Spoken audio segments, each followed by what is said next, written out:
Europe 1. Le grand direct des médias avec Jean-Marc Morandini. C'est le visage de l'info d'M6 aux commandes du 1945 tous les soirs et du magazine 66 minutes tous les dimanches. Xavier Demoulin est devenu une personnalité emblématique de la chaîne. À quelques heures de retrouver la présentation du journal. Ce soir, il est avec nous pour parler de sa rentrée avec plusieurs nouveautés. Xavier Demoulin, bonjour. Bonjour Jean-Marc. Merci beaucoup d'être en direct avec nous sur Europe 1. Il y a des choses qui vont changer, qui vont bouger dans le 1945. On parle beaucoup de réalité augmentée. Alors je le disais un peu en plaisantant avant la pause de pub, réalité je vois, augmentée je vois pas. Qu'est-ce qui est plus que la réalité ? Qu'est-ce qui est plus que la réalité ? On va dire la 3D. Voilà, on a mis en place un nouveau plateau, un nouveau décor. On n'est pas sous fond vert, je le précise, c'est un vrai décor avec cette fameuse réalité augmentée, donc l'apparition d'éléments 3D durant le journal. Tout ça n'est pas gratuit, Jean-Marc, tout ça a évidemment c'est pas des gadgets. Un objectif. C'est le risque, le gadget. Justement, on l'a contourné ce risque-là. L'objectif, c'est de donner encore plus d'informations, plus de synthèse aux téléspectateurs et d'offrir un journal en 3 temps avec 3 niveaux de lecture. Premier niveau de lecture, l'infographie, avec cette fameuse réalité augmentée, chiffres du jour, des graphiques, des schémas qui vont apparaître. Et puis, deuxième niveau de lecture, le présentateur ou la présentatrice. Et le troisième niveau de lecture, c'est l'image, avec un énorme mur d'images, avec des fresques choisies évidemment délibérément, tout ça au service de l'information. L'objectif, c'est de donner aux téléspectateurs cette espèce de vue globale et synthétique de ce qui s'est passé aujourd'hui. Aujourd'hui, il y a les chaînes infos qui sont très présentes sur l'actualité en direct, l'actualité instantanée, BFM, iTélé et LCI pour ceux qui captent cette chaîne. Qu'est-ce qui peut pousser quelqu'un à venir voir votre journal alors qu'il y a de l'info permanente et encore, je ne parle pas des smartphones, des alertes, d'Internet, de la radio. Qu'est-ce qui peut pousser quelqu'un à venir vous voir ? Qu'est-ce qu'il y a en plus ? Le rythme, la synthèse, la pédagogie et l'idée de prendre aussi les gens par la main pour les amener à un temps de l'information différent. Plus posé aussi, paradoxalement, avec plus de décryptage, plus d'explications. Plus de réflexion. Et peut-être aussi, oui, plus de réflexion. Et les amener vraiment à se poser. Tout d'un coup, on se dit, voilà, on est tous envahis avec nos alertes sur notre téléphone, avec Twitter, et pas seulement les chaînes info. Il faut aussi un rendez-vous plus que jamais. Vous savez, les Français, ils adorent l'information. Ils ont besoin d'informations, ils en sont gourmands. Nous, on leur propose un temps où ils vont se poser et où on va les prendre par la main et on va leur expliquer.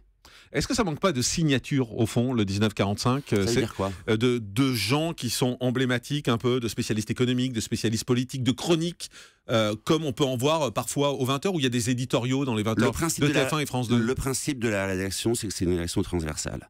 C'est-à-dire que les journalistes qui sont chez nous sont capables d'aborder différents sujets et ça Donc marche ça veut dire aussi très bien. Pas de spécialistes en contrepartie. Si, il y a des spécialistes qui interviennent dans le JT. Simplement, c'est des spécialistes extérieurs qui, pour des raisons, quand on traite d'économie ou de politique internationale, de la Syrie ou des affaires, on a nos spécialistes qui sont régulièrement interviewés et qui passent dans le 1945, bien sûr. Vous qui avez beaucoup été sur le terrain, c'est pas un peu lassant au bout d'un moment d'être debout à lire un prompteur ?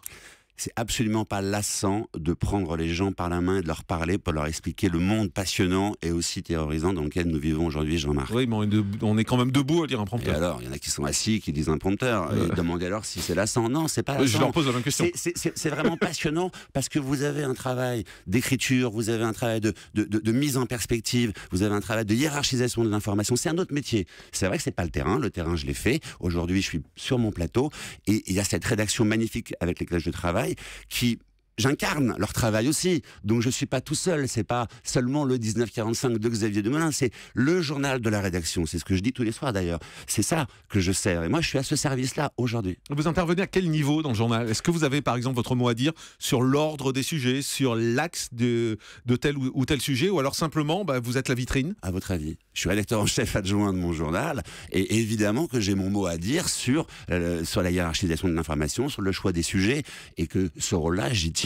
Parfois, vous n'êtes pas d'accord avec certaines choses que vous passez à l'antenne ? Vous savez, ce journal, il a 7 ans. Donc, moi, j'y suis depuis 6 ans. Notre ligne éditoriale, elle est assez bien définie.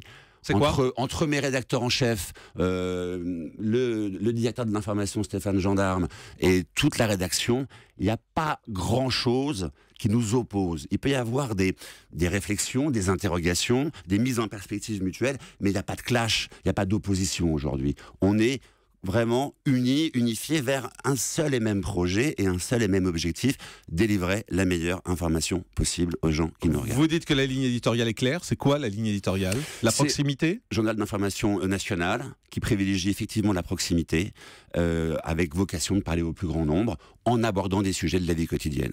Sans négliger bien évidemment tout ce qui se passe dans le monde. On voit la guerre que se livrent TF1 et France 2 en particulier avec leurs journaux de 20h. Ce soir, TF1 va inaugurer un nouveau plateau en particulier. Vous vous sentez extérieur à ça ou vous avez le sentiment d'être dans la cour des grands? On est complètement dans la cour des grands, Jean-Marc, et vous me le confirmez. D'ailleurs, je vois votre sourire et votre regard et vos yeux qui pétillent. Bien sûr qu'on est dans la cour des grands, évidemment.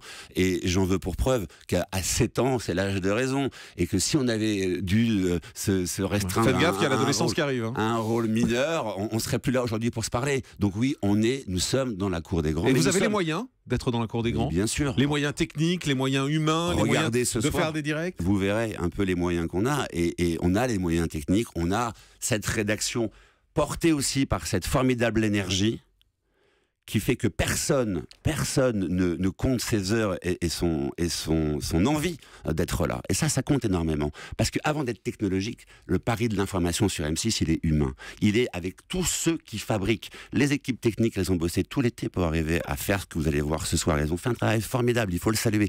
La rédaction est mobilisée et les gens sont extrêmement motivés. C'est une rédaction, Jean-Marc, qui a très faim.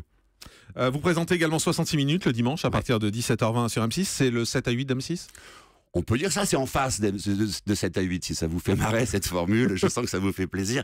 Dites-le, d'ailleurs hier on a battu un record de l'année avec un très bon score, donc non, ça marche très très bien, ça sonne. Mais pourquoi vous mettre juste en face de 7 à 8 en faisant la même chose? Parfois on retrouve les mêmes sujets d'une émission à l'autre, c'est un peu dommage, non? Parce qu'il faut choisir.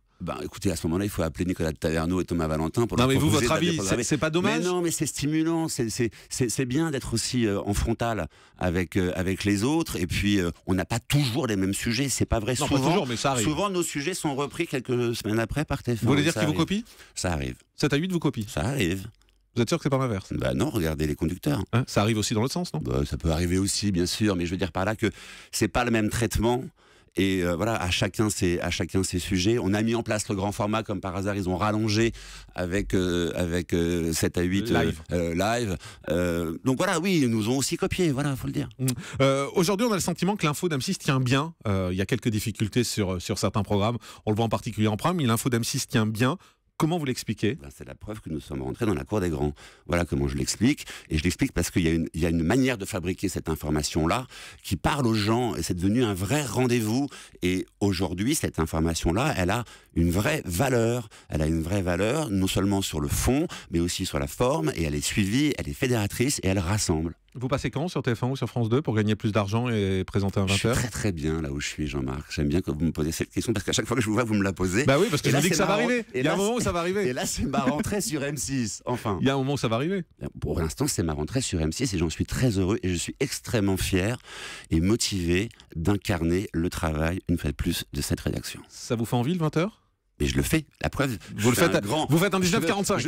Vous faites un 1945. Je fais un journal d'information nationale sur M6. Le 20h de TF1 France 2, ça vous fait envie? Absolument pas. Pas du tout. Je suis pas du tout. Bien quand vous les regardez, quand vous regardez ces journaux, à aucun moment vous dites ouais, j'aimerais y être. Non, je me dis qu'il y a beaucoup de gens qui aimeraient être à ma place sur M6. Et j'ai de la chance.